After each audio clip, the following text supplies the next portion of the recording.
네, 여러분 안녕하세요. 행운의 신 사주 풍수입니다. 자, 제가 상담을 할 때 가끔씩 듣는 말 중에 하나가 어디 가서 상담을 했는데 인동살이 있다. 그래서 이거 살을 풀어줘야 된다. 이렇게 이야기를 한다고 합니다. 물론 사주 명리학을 공부를 하셔서 하는 명리학자들 중에서도 가끔 이 말씀하시는 분이 있고요.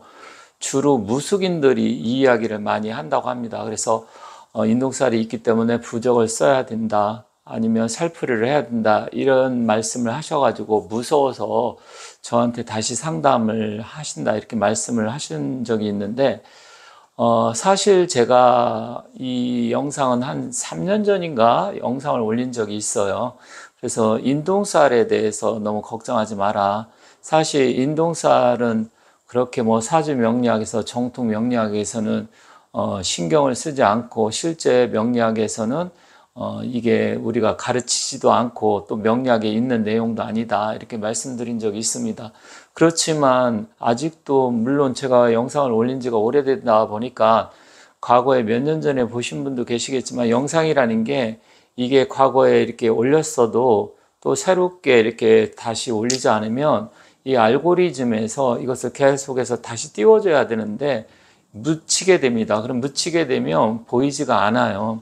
그래서 저도 과거에 올렸던 내용도 어떤 때는 새로 이렇게 해서 다시 올리고 그러는데 그런 측면입니다. 그래서 오늘은 한번 인동살에 대해서 다시 한번 말씀드리고 혹시 여러분들께서 어디 가서 상담을 했는데 인동살이 있어서 살풀이를 해야 된다 그러면 전혀 걱정 안 하셔도 되고요. 신경을 안 쓰셔도 됩니다. 왜 그런지 그 이유를 한번 말씀드릴게요. 자, 인동이라는 것은 이게 이제 한자로 보면 뭐 한자 대보면 아시겠지만 참을인자입니다. 그래서 이게 이제 겨울동자죠. 그리고 이 살이라는 것은 사실 의미가 안 좋은 거죠. 죽일 살이니까. 이 추운 겨울에 엄동설안에 추위를 참고 인내해야 될 만큼의 안 좋은 기운이라는 겁니다. 근데 이 인동살은 인동초 들어보셨을 겁니다.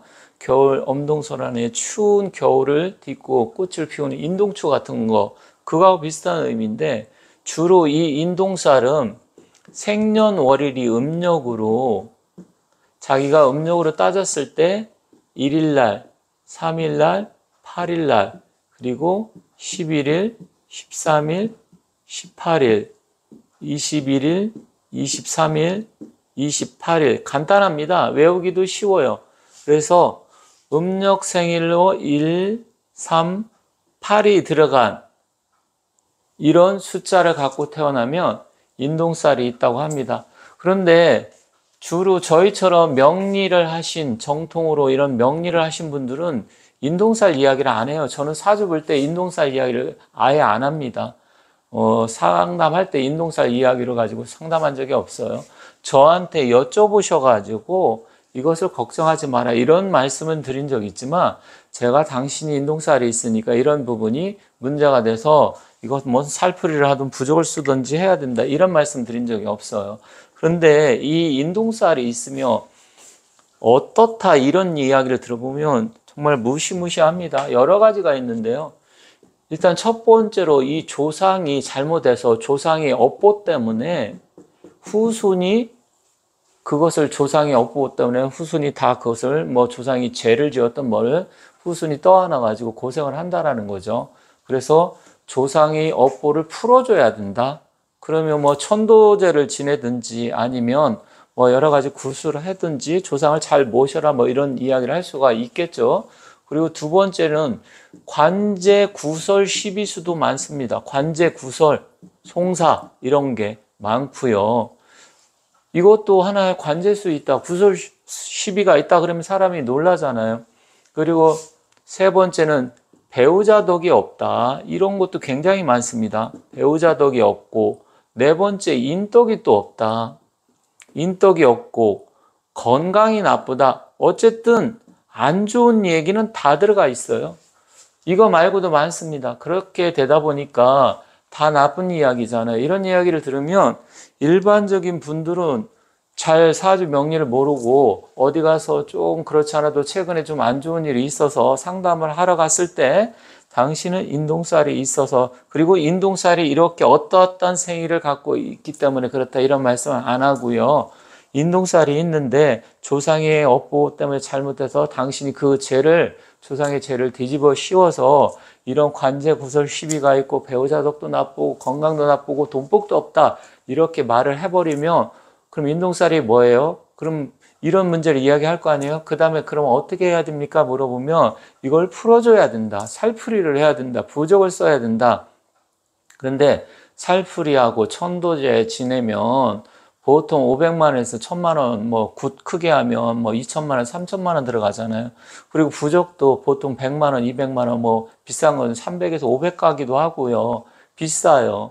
그렇다고 하면 놀라고 뭐 사실 걱정이 많은 사람은 이거라도 또 해서 해보려고 풀려고 할 거 아닙니까? 그런데 앞서 말씀드렸듯이 인동살이 이렇게 138이면 음력이니까, 음력은 보통 29일에서 30일이잖아요. 물론 28일 있을 때도 가끔 있지만, 그러면 29일에서 30일이면 자, 이게 9일이지 않습니까? 9일이면 전체적인 생일의 거의 3분의 1은 인동살에 해당이 됩니다. 그러면 제 영상을 보시는 분들 3분의 1이 지금 인동살에 해당된다고 생각하시면 돼요. 그러면 대한민국 인구의 3분의 1이 인동살인데, 그러면 이분들은 다 관제구설 시비가 있고 배우자도 없고 인덕도 없을까요? 아니면 조상이 다 잘못을 했을까요? 물론 여러분들이 뭐 이런 것까지 이야기하고 싶진 않은데, 사실 우리 조선시대 조상 보면 조선시대는 양반이요, 조선 초에는 사대부라고 하는 양반이 3%에서 5%밖에 안 됐죠.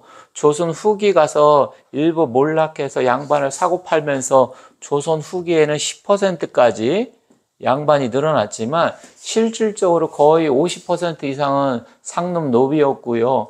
그리고 20% 이상은 평민, 그러니까 뭐 중인이죠. 그리고 나머지 농민, 뭐 이렇게 하다 보면 거의 뭐 8, 90%는 양반이 아니었어요. 90% 이상이.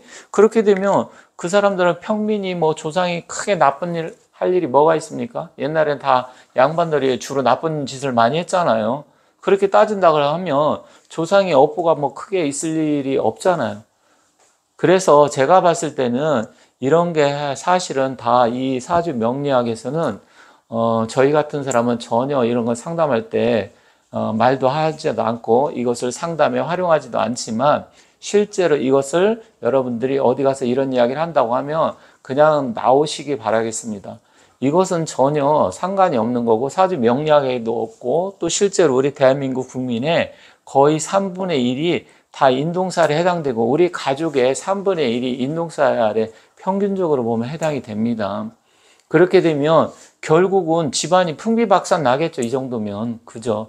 그렇기 때문에 다시 한번 말씀드리지만, 제가 몇 년 전에도 말씀드렸는데 이것은 전혀 신경을 안 쓰셔도 됩니다. 물론 이제 사주에서도 살이라는 게 있는데 몇 가지 중요한 것들이 있어요. 실제로 객관적이고 논리적이고 이론적인 근거가 있는 게 있는데, 이 인동살이라는 것은 논리적이고 이론적인 근거가 없습니다. 그렇기 때문에 이것은 정통 명리학에서는 전혀 해당이 되지 않고 근거가 없는 것이기 때문에, 여러분들께서 혹시 이것 때문에 걱정이 되시는 분이 있다고 하면 걱정 안 하셔도 되고, 또 저한테도 실제 여러분이 상담을 할 때 이 부분에 대해서 질문을 하셔서 저는 이제 개별적으로 상담할 때 말씀드렸지만, 이거에 대해서 아직도 의문점을 갖고 말씀하시는 분들이 많고, 또 유튜브라든지 블로그 보면 이걸 가지고 이야기하시는 분들이 있어요. 물론 이제 명리학자는 많지는 않습니다. 주로 무당이나 무속인들, 이분들이 이런 말씀 하시던데, 물론 뭐 그분들도 영업행위의 일종이기 때문에 그것을 제가 뭐 그분들 하는 것 자체를 가지고 그분들한테 하지 말라, 하라, 이렇게 말씀드릴 수는 없어요. 다만 그분들한테 상담하시는, 제 영상을 보시는 우리 구독자 여러분들이나 시청자분들이 계시다고 하면 전혀 걱정 안 하셔도 되고 신경 쓸 일이 아니다, 이렇게 말씀드리면서 마치도록 하겠습니다. 자, 오늘 영상은 뭐 혹시 제 영상도 가끔씩 무속인들이 보시는데 오해하지 마시고요. 실제로 이걸 가지고 너무 활용을 해서 겁을 주는 것은 좋지 못하다, 옳지 못하다 말씀드리겠습니다. 감사합니다.